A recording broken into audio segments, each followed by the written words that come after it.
বেলি ফুলের ঝাড়, মেয়েদের যে মাথায় ফুলের মালা দেয়, এই কলিগুলো থেকে গাজরা বানায়। माला बनाने का और डालने का। কুটু কে নিবি? ভাগ্যের সময়টা গরমকাল, কারণ গরমকালে দিন বড় থাকে, রাত ছোট থাকে, সেজন্য হাঁটতে বের হলাম। হাঁটতে হাঁটতে আমি রেস্টুরেন্টে যাই, মাঝে মাঝে খাবার নেই, কত কিছু। এখানে এখনো সকাল 6:30, 6:30, 7টা, কিন্তু কিরকম রোদ উঠে গেছে, তাই না? মনে হচ্ছে অনেক বেলা হয়ে গেছে, আসলে কিন্তু তাই না। আসলে বিষয়টা হচ্ছে এখন ফাজরের আজান পড়ে প্রায় 4:45, তাহলে আপনারা বুঝেন 4:30, 5:30টায় সূর্য উদিত হয়। সকালের ভিউটা এত সুন্দর, সূর্যটা কেমন,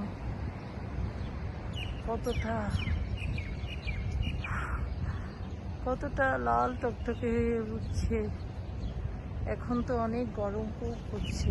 আপনারা এই গরমে নিজেদের যত্ন নেবেন এবং পরিবারের সকলের যত্ন নেবেন। करने का और माला बनाने का और डालने का, तुमको मालूम नहीं? Very nice. ये हम रोज आता है, ये एक सेब में।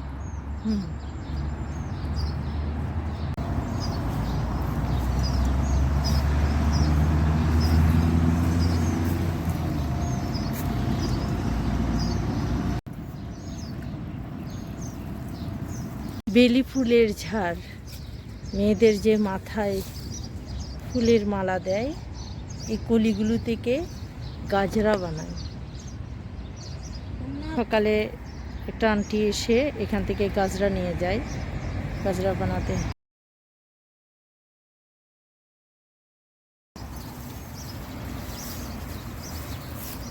যেহেতু এটা কিটেনদের জায়গা, তো ওরা খুব আমেছে করে এই বেলি ফুলের গাজরা বানানোর জন্য কলি চাই। আন্টিও বেলি ফুলের গাজরা বানাবে, উনি মাথায়ও পড়েছে, বাট আজকে উনি এসছে কলিগুলো নিয়ে যাবে গাজরা বানাতে।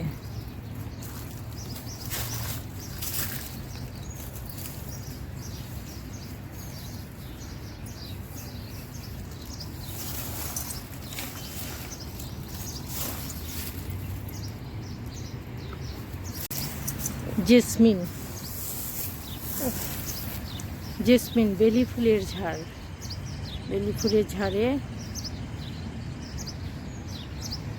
গাছ।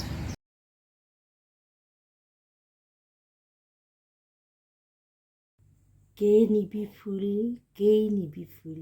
আসলে প্রবাস জীবনে শেষ কবে আপনি বেলি ফুলের মালা গেঁথেছেন বলতে পারেন?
আজকে চিকেনটা রান্না করছি পাকিস্তানি স্টাইলে, কারণ এই চিকেনটা খুবই টেস্টি। পাকিস্তানে পেশোয়ারের মানুষ বলেন, সমগ্র পাকিস্তানের লোকরাই থাকে, এমনকি ইন্ডিয়ান হায়দ্রাবাদি মানুষরাও এই স্টাইলে রান্না করে থাকে। এটা খুবই সহজ।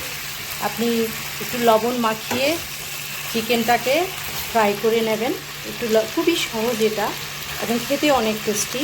চাইলে ট্রাই করতে পারেন। একটু লবণ মাখিয়ে চিকেনটাকে ফ্রাই করে নেবেন, তারপরে একে একে মশলাগুলো এখানের মধ্যে দিয়ে দিবেন। খুবই সহজ এবং অনেক সুস্বাদু আসবে। তখন আমি মশলাগুলো দিয়ে দেব। আর এই সঙ্গে টমেটোটা দিয়ে দিয়েছি। এখন টমেটোটা ওখানের সাথে পেস্ট হতে থাকে। আমি কিন্তু এখনও পেঁয়াজ কিংবা মশলা কিছুই দিইনি। দেব মশলাও দেবো, পেঁয়াজও দেব, পেঁয়াজ মশলা এগুলো দেবো। ওর একটু দেখেছেন লাল লাল হয়ে আসবে, লাল হয়ে যাবে। খেতে যে কী মজা, অনেক টেস্টি, খেতে অনেক টেস্ট। একটু ডিফারেন্ট স্টাইলের রান্নাটা। টমেটোটা দিয়ে দিয়েছি, আবার ঢাকা দিয়ে কভার করে দেবো। এটাকে হতে থাকবে।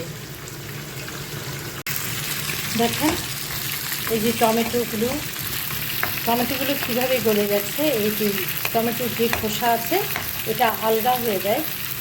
এইটাকে ফেলে দেবো, রিমুভ করে দেবো। এটা ফেলে দেবো, এটা রাখবো না। এখন মাংসগুলো প্রায় হয়ে গেছে।